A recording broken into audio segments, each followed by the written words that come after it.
Ito na nga po ang ating balitang entertainment. Wala pang 2 oras. Aba, sold out agad. What? Wow! Ang tickets para sa unang solo concert ng P-pop girl group na BINI. Maraming blooms ang pumila para lamang makakuha ng tickets kahapon. Nitong Martes lang nagsimula ang ticket selling para sa concert ng grupo.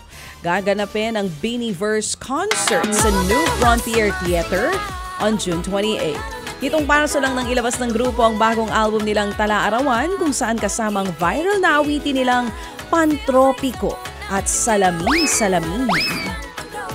Samantala, bumisita naman sa TV5 ang P-pop group na Alamat. Itinanghal nila ang bago nilang awitin na Dayang. Tinuruan pa nila ang mga GMK host ng steps ng Dayang.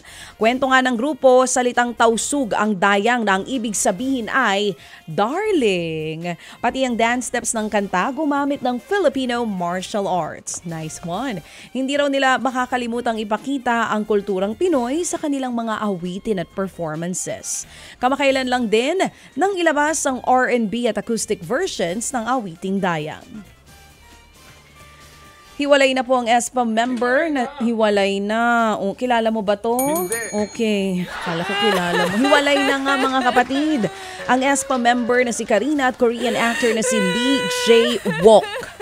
5 linggo mula nang kumpirmahin po nila ang kanilang... Ang bilis naman, kaka-confirm lang 5 weeks ago. Hiwalay na agad, B.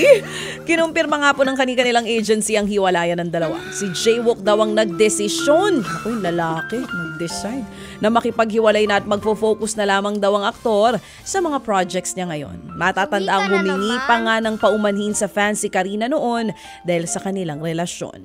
Ayon naman sa ilang ulat sa South Korea, mental stress daw ang dahilan ng hiwalayan ng dalawa dahil sa pambabatikos na natanggap dulot nga po ng kanilang relasyon. Ted Filon at DJ Chacha ngayon nasa Radyo 5 92.3 News FM Monday to Friday 6 to 10 a.m.